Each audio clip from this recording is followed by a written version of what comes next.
Salut, j'espère que tu portes bien. Moi, c'est Visconti. Dans cette vidéo, je vais t'expliquer comment est-ce que l'argent circule dans le monde des crypto-monnaies. Donc, comment est-ce que l'argent quitte du monde réel. Donc, quand on a les dollars, les francs CFA et autres, ça va d'abord vers quoi et ensuite ça va aller vers quoi et ainsi de suite dans le monde des crypto-monnaies. Donc, à l'heure où je te parle, le Bitcoin est à 22 675 et le Bitcoin a atteint aujourd'hui son all-time high, donc sa plus haute valeur jamais atteinte qui est de 23 586 $. Donc, aujourd'hui, le Bitcoin a mis un nouveau record, il a battu son propre record de 2017. Quand on voit ici, en 2017, le Bitcoin était à 19 300 quelque chose. Aujourd'hui, le Bitcoin a fixé un nouveau record. Mais comment est-ce que l'argent circule dans cet écosystème? Quand le Bitcoin prend autant de valeur, est-ce que d'autres crypto-monnaies vont suivre? Comment est-ce que ça va se passer par la suite? Donc, il y a ces courbes qui t'expliquent comment est-ce que l'argent circule en général dans le monde des crypto-monnaies. Donc, il y a les fiat, ce sont les monnaies telles qu'on a aujourd'hui, telles que le dollar, le franc CFA et autres. Là, c'est ce qu'on appelle fiat généralement. Donc, on part d'abord des fiat et on va acheter et on va vers les bitcoins. Parce que quand les entreprises achètent des réserves, ils achètent généralement les réserves en bitcoin. Ça veut dire que c'est comme ça qu'ils injectent l'argent dans les crypto-monnaies. Quand une banque va faire une réserve ou bien quand un fonds de réserve va dire que non, maintenant on prend le bitcoin comme asset, donc comme un élément dans notre fonds de réserve, un peu comme de l'or ou bien les diamants, les métaux précieux. Donc parfois, ces entreprises-là, bien ces fonds de réserve-là achètent aussi les bitcoins et c'est ce qui est en train de se passer présentement. Donc c'est comme ça qu'on injecte l'argent dans les crypto-monnaies. Et ce qui se passe par la suite, c'est que d'autres crypto-monnaies vont suivre. Puisque c'est Bitcoin qui est comme la mère, comme le leader des crypto-monnaies, il y a donc un temps qui est un temps de propagation de cet argent qui entre dans le Bitcoin là pour se propager à d'autres. Donc ça va d'abord aller vers ce qu'on appelle les large market cap. Ça veut dire que les cryptos qui ont une capitalisation boursière assez grande. Et comment est-ce qu'on fait pour savoir cela? Les crypto-monnaies qui ont une capitalisation grande, c'est vers ces crypto-monnaies-là que le flux va se propager progressivement. Donc, je suis sur Coin63 ici. Je vais ici dans Market Range et là, j'ai choisi les crypto-monnaies qui ont une capitalisation entre 1 milliard et jusqu'à 421 milliards de dollars. Donc, ce sont les crypto-monnaies qu'on va appeler les crypto-monnaies avec une grande capitalisation. Donc, il y a comme ça le Bitcoin qui est la porte d'entrée des crypto-monnaies et parfois aussi la porte des sorties.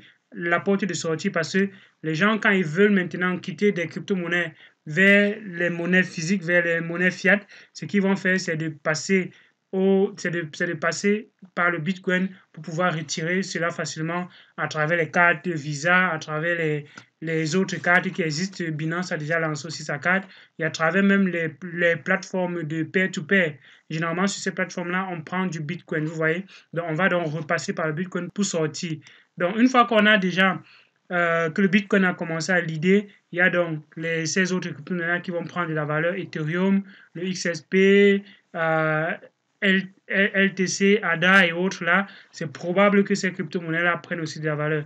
Et donc, ce qui va suivre ensuite, c'est que les crypto-monnaies qui ont moins de capitalisation vont suivre. Donc, comment est-ce qu'on fait pour connaître les cryptos qui ont moins de capitalisation que les plus larges? Justement, on réduit juste la zone d'échange ici. Moi, j'ai pris les crypto-monnaies qui ont à peu près 40 millions de dollars de capitalisation et jusqu'à 884 millions de capitalisation. Donc, on va voir comme ça plein de crypto-monnaies qui sont dans cette plage-là. Et voilà le deuxième groupe de crypto-monnaies qui va aussi connaître de la valeur, qui va aussi prendre de la valeur.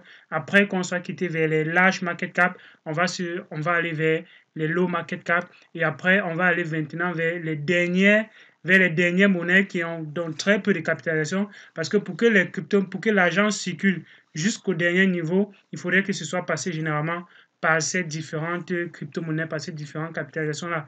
Parce que ce que les gens font parfois, c'est une fois qu'on a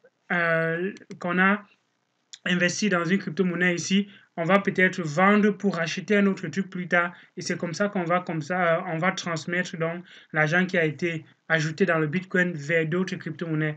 Donc c'est ce que cette courbe-là explique et c'est ce qui se passe généralement. Donc si je veux maintenant les crypto-monnaies qui ont une faible capitalisation, je réduis juste l'intervalle ici et je vois donc les crypto-monnaies qui ont un faible qui ont une faible capitalisation.